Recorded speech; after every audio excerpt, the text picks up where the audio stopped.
अनाथ गर्भवती गाय के बच्चे और सफेद शेरनी माँ की रक्षा।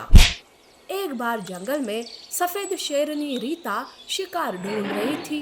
तभी उसकी नजर घास चरती हुई गाय पर जाती है। सफेद शेरनी गाय का शिकार करने ही वाली थी कि अचानक से वो रुक जाती है और वो सोचती है, अरे गाय तो गर्भवती है, ऐसे में उसका शिकार करना उचित नहीं है।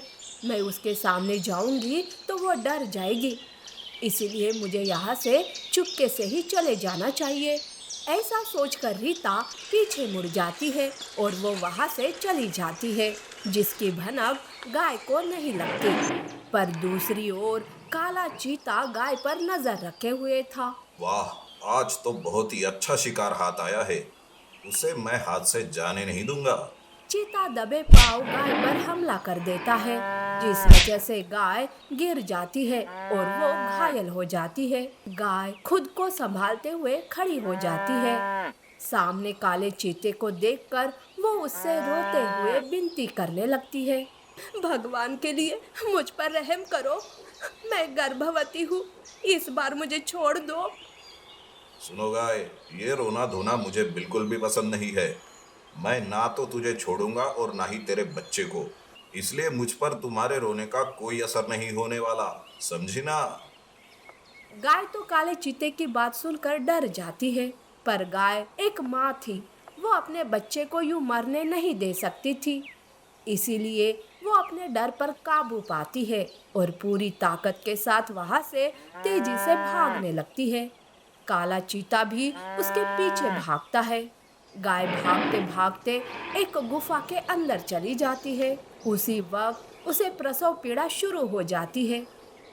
भगवान, अब तो मेरा बच्चा और मेरे बच्चे की जान आपके हवाले है, रक्षा करना भगवान हमारी। गाय एक प्यारे से बच्चे को जन्म देती है। उसी वक्त वहाँ काला चीता आता है और वो गुफा के बाहर से हंसते हुए कहता है, अरे पागल गाय, ये तो सफेद शेरनी की गुफा है और वो तो मेरी ही दोस्त है। देख, उसके आने से पहले बाहर आ जा, नहीं तो हम दोनों मिलकर तुम्हें बहुत बुरी मौत देंगे। इधर गाय ये सब सुनकर और भी डर जाती है। अब तो बचना मुश्किल ही नहीं, नामुमकिन लग रहा है। क्या करूं? मैं खुद काले चीते के सामने चली जाऊं या क्या करूं? मुझे तो कुछ समझ नहीं आ रहा। काला चीता गाय को धमकी पर धमकी दे रहा था। इसी बीच वहां रीता आती है। वो काले चीते की बात सुन लेती है और वो सब समझ जाती है। तब वो अपने मन में सोचती है, अरे ये काला चीता कितना दुष्ट है। काला चीता मेरा दोस्त है, नहीं तो मैं अभी के अभी इसे जान से मार देती। कुछ भी करके उस गाय की जान बचानी होगी। तब रीता गुफा के पीछे जाती है। गुफा के पीछे एक गुप्त दरवाजा था। उस दरवाजे से रीता अंदर जाती है।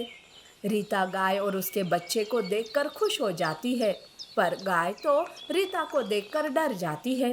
डरो मत गाय, मैं तुम्हें हानि नहीं पहुंचाऊंगी, बल्कि मैं तो तुम्हारी मदद करने आई हूँ। तुम बहुत ही कमजोर दिख रही हो, चलो चलो मेरे साथ, मैं तुम्हें और तुम्हारे बच्चे को कुछ नहीं होने दूंगी।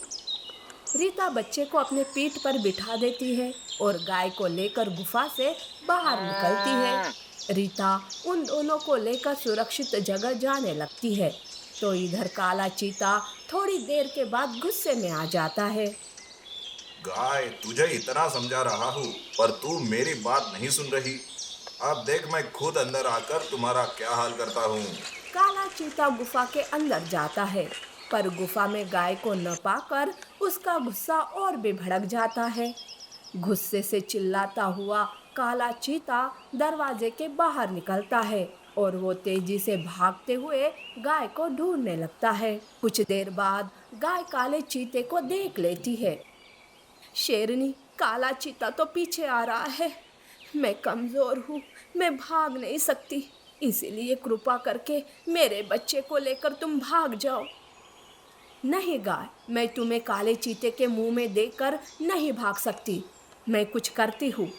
रीता को सामने झाड़ी दिखाई देती है।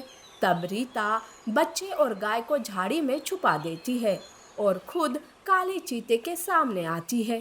रीता को सामने देखकर काला चीता सब समझ जाता है। अच्छा रीता, तो तुमने बचाया इस गाय को। तुमने ये अच्छा नहीं किया रीता। देख, तुम्हें दोस्ती का वास्ता, गाय को मेरे हवाले कर दे। पागल मत बनो दोस्त, गाय ने एक बच्चे को जन्म दिया है, उसे छोड़ दो। मैं तुम्हारे लिए दूसरा शिकार ढूंढती हूँ। अरे वाह, गाय का बच्चा। अब तो मुझे वही चाहिए। मुझे दूसरा शिकार चाहिए ही नहीं। वैसे रीता, मुझे आसपास गाय की सुगंध आ रही है। वो यहीं पर है ना? काला चीता झाड़ी में गाय और उसके बच्चे को ढूंढने लगता है। ऐसे में उसे गाय का बच्चा दिखाई देता है। काला चीता बच्चे को पकड़ने ही वाला था कि पीछे से रीता उस पर हमला करती है। तब काला चीता कहता है, अच्छा, तो तुम उस गाय और उसके बच्चे के लिए अपने ही दोस्त से लड़ोगी? हाँ, क्योंकि तुम जो कर रहे हो वो गलत है और मैं गलत का साथ कभी नहीं दे सकती। फिर क्या, रीता काले चीते से लड़ाई करती है और उसे जान से मार देती है। गाय का बच्चा सही सलामत था, पर गाय बहुत ही कमजोर हो गई थी। शेरनी, तुमने मेरे बच्चे की जान बचाकर मुझ पर बहुत बड़ा उपकार किया है। अब एक और उपकार कर दो मुझ पर। मेरे मरने के बाद तुम इस बच्चे की माँ बनो और इसकी रक्षा करो। ऐसे कहते हुए गाय दम तोड़ देती है।